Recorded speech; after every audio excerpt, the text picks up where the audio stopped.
If someone walked up to you and said you need to go from powerful to powerless, wouldn't that seem kind of backwards? And yet in Scripture, we see that it's actually through our weakness that we become strong.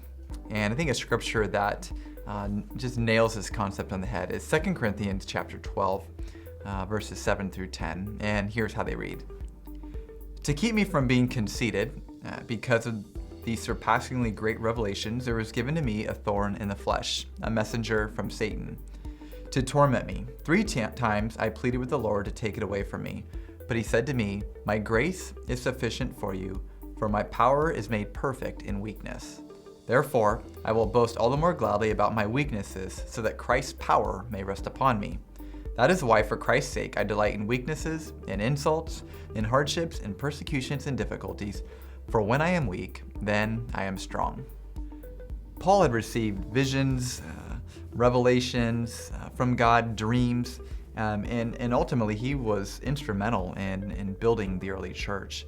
And yet, in spite of all his accomplishments, in spite of everything that God had done through him to make him powerful, Paul recognized the absolute need to be broken, and actually through his weaknesses, to depend upon Christ rather than depending upon his own strength. For you and I, it's much the same. Our tendency is to want to be self-sufficient. And yet God is desiring to drive us to the point where our sufficiency is in him alone. Think about this. If you have kids or know someone that has kids, do you feel closer to your kids when one of them, in a moment of weakness, comes to you struggling and really in need of your strength as a parent or a caretaker?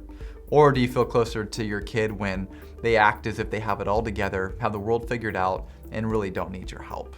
Well, chances are, when they admit their weaknesses and come to you, you have a desire to protect them, and you have a desire to really love them in a very creative and fresh way. And it's the same thing with God. And so today, I want to encourage us, let us no longer see our weaknesses as something that keeps us from God, but rather as something that when we are weak, his strength will shine through us.